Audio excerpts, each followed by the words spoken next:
Our first market guest for 2014 says there are lots of reasons for investors to be optimistic for U.S. stocks this year. She's Ann Sonders, Chief Investment Strategist for Charles Schwab and Company. Liz, you just heard our report with Seema Modi, who's saying that, move away from U.S.-centric stocks and embrace a global market strategy. Do you agree with that? Well, if the call is to eliminate U.S. stocks in favor of all international stocks, I would say no. I think investors ought to be diversified, especially in today's environment where correlations are coming down and diversification matters again. I still think that the developed markets will outperform the emerging markets, but I think there's going to be bigger divergences. I think there'll be a bigger spread between the winners and losers within emerging markets, and I still think the U.S. market will do well. The spread, though, may be a bit different than it's been in the past year or so. How worried, Liz Ann, should American investors be about the Fed tapering?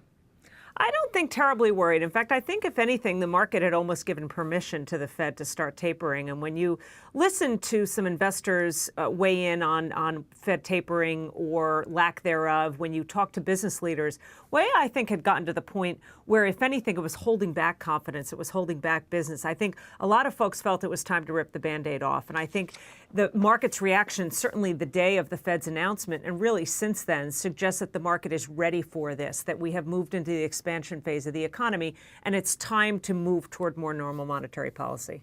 So, Liz Ann, tell us a little bit more about the themes and the strategies that you're advising clients of Schwab to do. Well, one of the reasons why I'm optimistic about the U.S. economy is I think there's a transition happening over the past few years in favor of manufacturing in the U.S. I think we're in a renaissance of improved global competitiveness for U.S. manufacturers.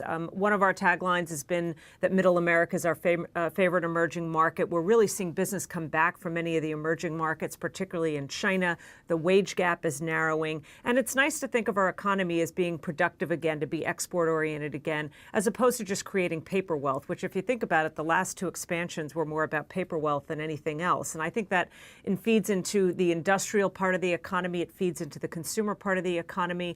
I think it probably boosts middle incomes, all of which I think are very good long-term stories for the U.S. It's not something that solves all of our problems immediately. It's kind of a slow-turning ship, but I think it's a very optimistic story for the next 5 to 10 years. Take me very quickly through three other markets. 1, Europe; 2, China; 3, Japan.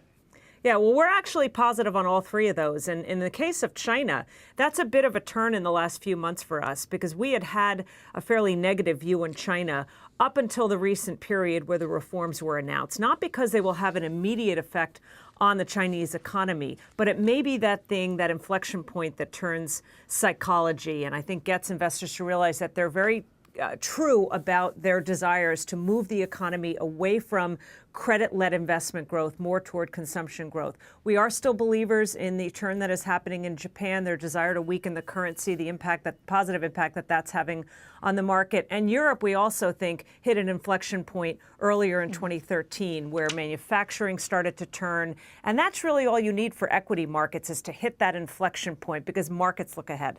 It's a confusing time. It's great to have you on the program. Thanks so much, Liz Ann. Thank you.